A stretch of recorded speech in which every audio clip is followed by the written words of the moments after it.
આજની આ પ્રેસ કોન્ફરન્સમાં ઉપસ્થિત તમામ પ્રિન્ટ, ઇલેક્ટ્રોનિક્સ અને ડિજિટલ મીડિયાના સાથી મિત્રોનું ખૂબ ખૂબ સ્વાગત છે.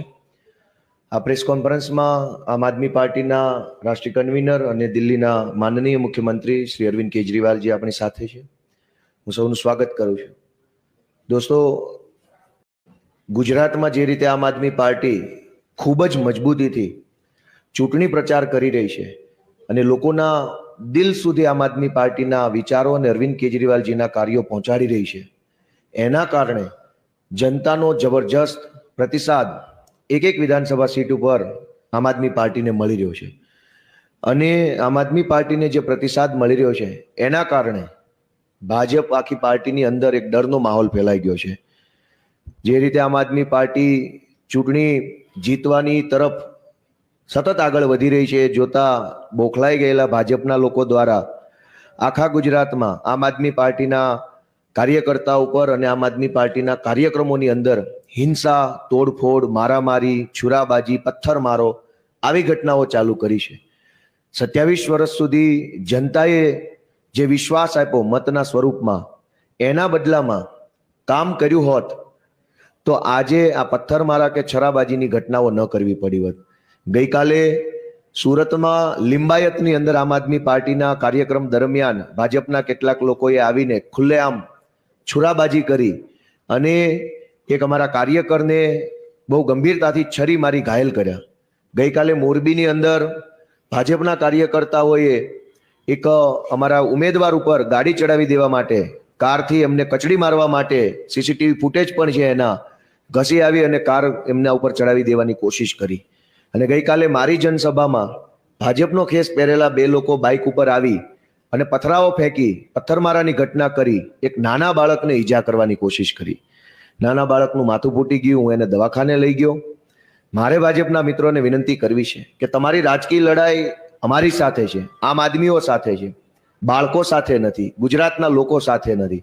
તમે પથ્થરમારા કરો છો, તમે છરાબાજી કરો છો, ગાડીઓ ચડાવી કચડી મારવાની કોશિશ કરો છો.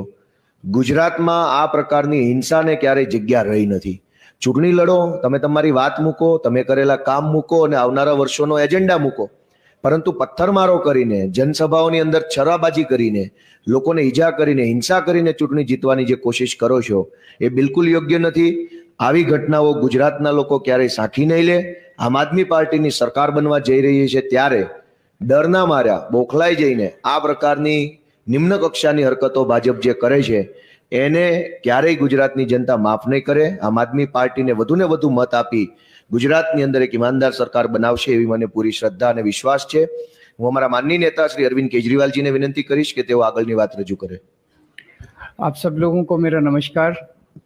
अभी जैसे गोपाल भाई ने बताया किस तरह से भारतीय जनता पार्टी के लोग जगह जगह हमले कर रहे हैं गुजरात की जनता के ऊपर, इसकी हम कड़ी निंदा करते हैं और उनसे कहते हैं कि आपका झगड़ा हमसे है, आपकी समस्या हमसे है, हमारा को जो मर्जी कर लीजिए, हमें कोई दिक्कत नहीं है। गुजरात की जनता के ऊपर हमले करने बंद कीजिए। उनकी ये बौखलाहट क्यों है? भारतीय जनता पार्टी इतनी बुरी तरह से बौखलाई हुई क्यों है? पहली बार 27 साल के अंदर वो इतनी बुरी तरह से बौखलाई हुए है। मैं उसका जवाब देता हूं। आप सड़क पे निकल जाइए, सड़क पे निकल के किसी से भी पूछिए आप किसको वोट देंगे, वो या तो कहेगा आम आदमी पार्टी और या कहेगा भारतीय जनता पार्टी। जो जो लोग कहते हैं भारतीय जनता पार्टी, उसके साथ 5 मिनट बात करो, वैसे ही जनरल बातचीत शुरू करो। 5 मिनट की बातचीत के बाद वो कहता है कि जी मेरा पूरा मोहल्ला झाड़ू को वोट दे रहा है, मैं भी झाड़ू को वोट दे रहा हूं, लेकिन डर लगता है आम आदमी पार्टी कहने से। जितने लोग आपको बीजेपी को वोट देने वाले मिले सड़क के ऊपर, सबसे 5 मिनट बात करके देखो, ऐसे लगता है कि हर आदमी बीजेपी छोड़ के आम आदमी पार्टी को वोट दे रहा है।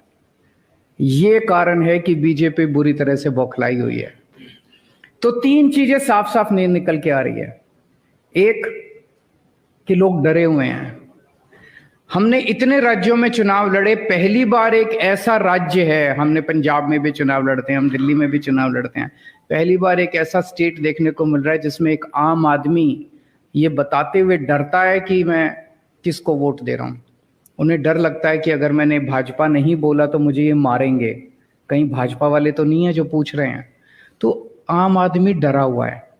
दूसरा, कांग्रेस का वोटर ढूंढने से भी नहीं मिल रहा। जैसे एक ऐड आता है ना, ढूंढते रह जाओगे, वैसे ढूंढने से भी कांग्रेस का वोटर कहीं नहीं मिल रहा। तीसरा, भारतीय जनता पार्टी का वोटर बहुत बड़ी संख्या में, बहुत बड़ी तादाद में आम आदमी पार्टी को वोट देने जा रहा है।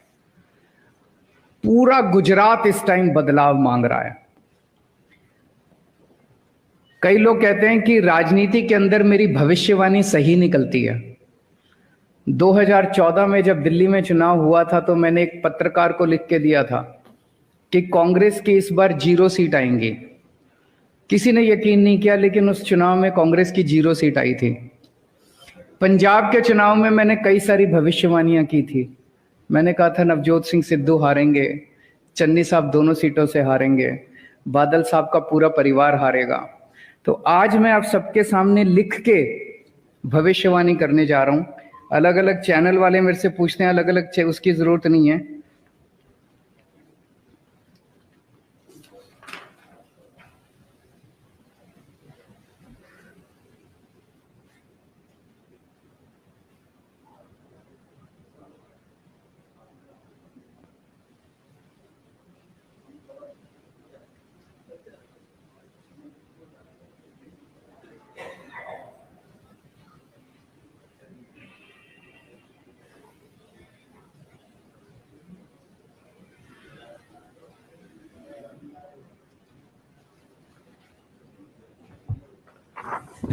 गुजरात में आम आदमी पार्टी की सरकार बन रही है।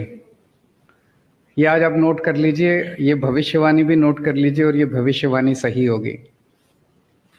27 साल के शासन के बाद, कुशासन के बाद, अब गुजरात की जनता को इन लोगों से रिलीफ मिलेगा। गुजरात के जितने सरकारी कर्मचारी हैं, उन सब लोगों को मैं ये आश्वासन देना चाहता हूं। उनके अभी महीने 2 महीने पहले गांधीनगर के अंदर एक गजब का नज़ारा देखा गया, जब हजारों गुजरात सरकार के कर्मचारी सड़कों के ऊपर उतर आए और उन्होंने पूरा सचिवालय घेर लिया। ऐसा नज़ारा गुजरात के अंदर कभी नहीं देखा गया था। और उनकी एक ही डिमांड थी, ओल्ड पेंशन स्कीम लागू की जाए। मैं आज गुजरात के सारे कर्मचारियों को कहना चाहता हूं कि हमारी सरकार बनेगी, 31 जनवरी तक ओल्ड पेंशन स्कीम लागू करने का नोटिफिकेशन जारी कर दिया जाएगा। ये मैं हवा में बात नहीं कर रहा।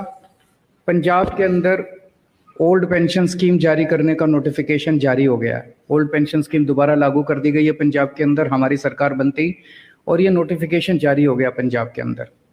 गुजरात के अंदर सरकार बनने के बाद 31 जनवरी तक ओल्ड पेंशन स्कीम लागू करने का गुजरात के अंदर नोटिफिकेशन जारी कर दिया जाएगा।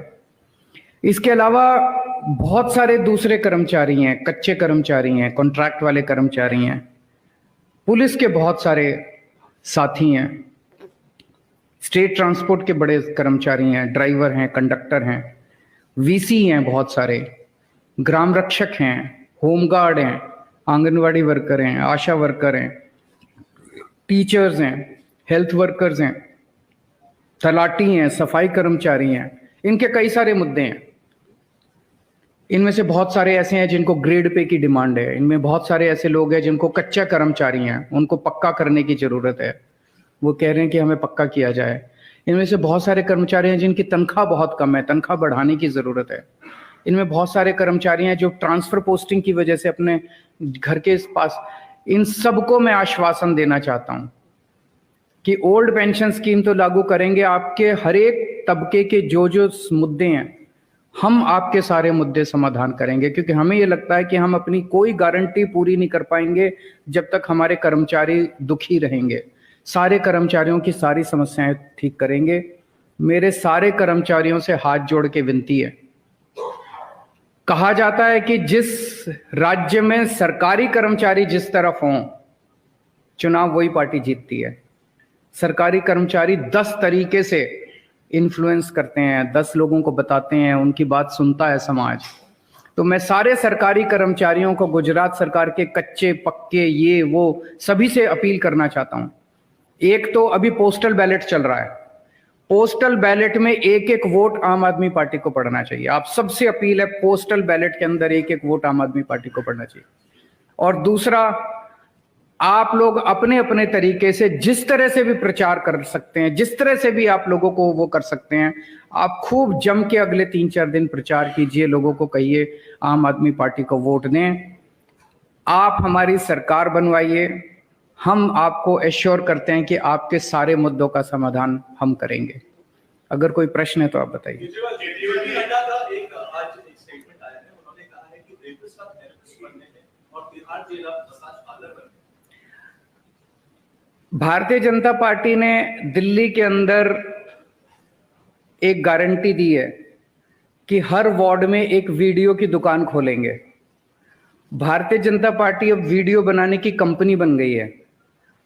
तो जनता, दिल्ली की जनता इस बार ये तय करेगी कि उनको वीडियो बनाने की कंपनी चाहिए कि सरकार अच्छी चलाने के लिए और उनके बच्चों का भविष्य बनाने के लिए एक पार्टी चाहिए।